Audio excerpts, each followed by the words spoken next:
Imagine buying a house in 2014 and for 6 years straight watching it become worth less and less and less. That's what happened in Perth.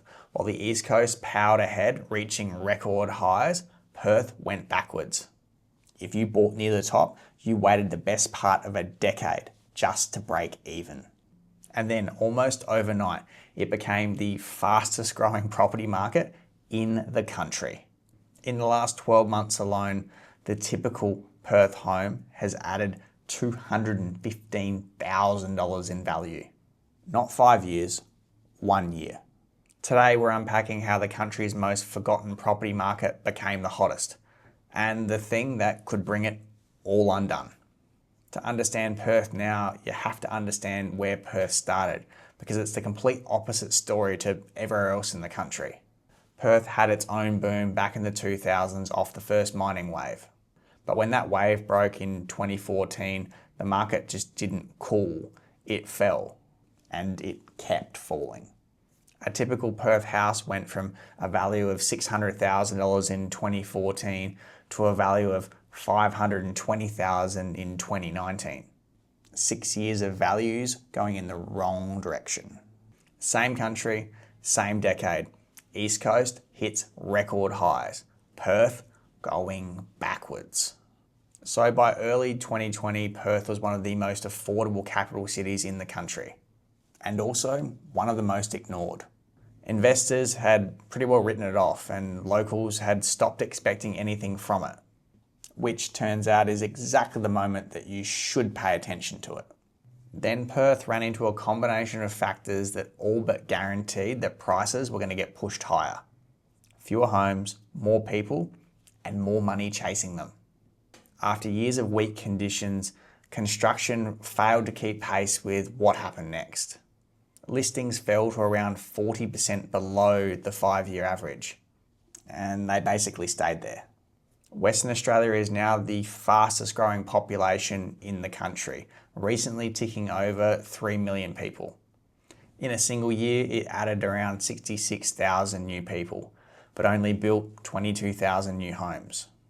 Iron ore stayed up, the mines kept hiring, and WA income stayed strong while the rest of the country got squeezed by interest rate hikes. Not enough homes, too many people, and plenty of money to spend. You honestly couldn't design a more perfect price explosion equation if you tried. And that's exactly what happened next. The typical Perth dwelling is now worth about $1,050,000, a record high. And it makes Perth the third most expensive capital city in the country, ahead of Melbourne, ahead of Adelaide, ahead of Brisbane. I mean, read that back. The market that everyone ignored is now more expensive than Melbourne. Over 5 years, values are up close to double. And Perth just isn't the fastest right now. It's honestly not even close. It's up 26% in the last 12 months. Everywhere else is up single-digit percentages or going backwards. Perth homes are selling in about 10 days when the national average is closer to a month. 10 days, that's how little breathing room buyers have. You see it, you like it, hey, someone else has already bought it. Now, every boom has a bill, and in Perth's case, it's renters that have to pay for it. The vacancy rate in Perth is about 0.7%. In plain English, for every 1,000 rentals, there's 7 vacant. A healthy market, there should be closer to 30. Rents have climbed more than 7% in a year, well above the national average. And rentals, when they do hit the market, are being snapped up. I mean, if you're living in Perth, you don't need me to tell you this. You're living it. The same shortage that is making owners rich is making renters desperate. And that's the tension that underpins every boomtown. Those that got in early are winning. Those that got in late are getting squeezed harder and harder each month. The relative affordability that started all this is the very thing that is quietly disappearing.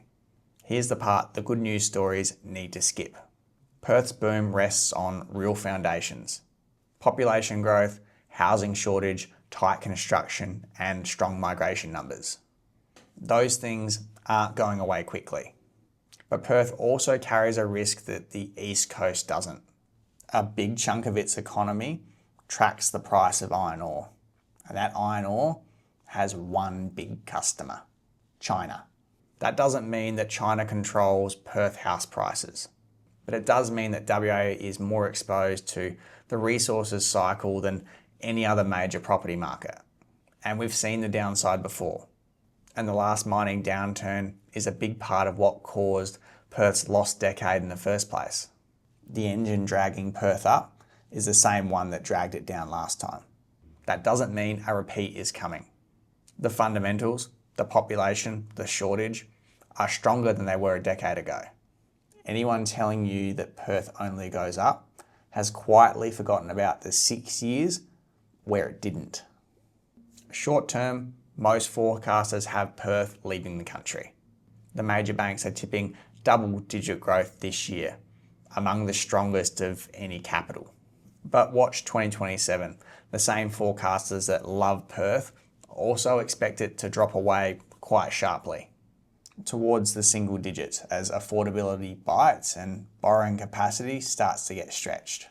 And the cash rate's still sitting at 4.35%, and the banks can't even agree which direction rates will go next.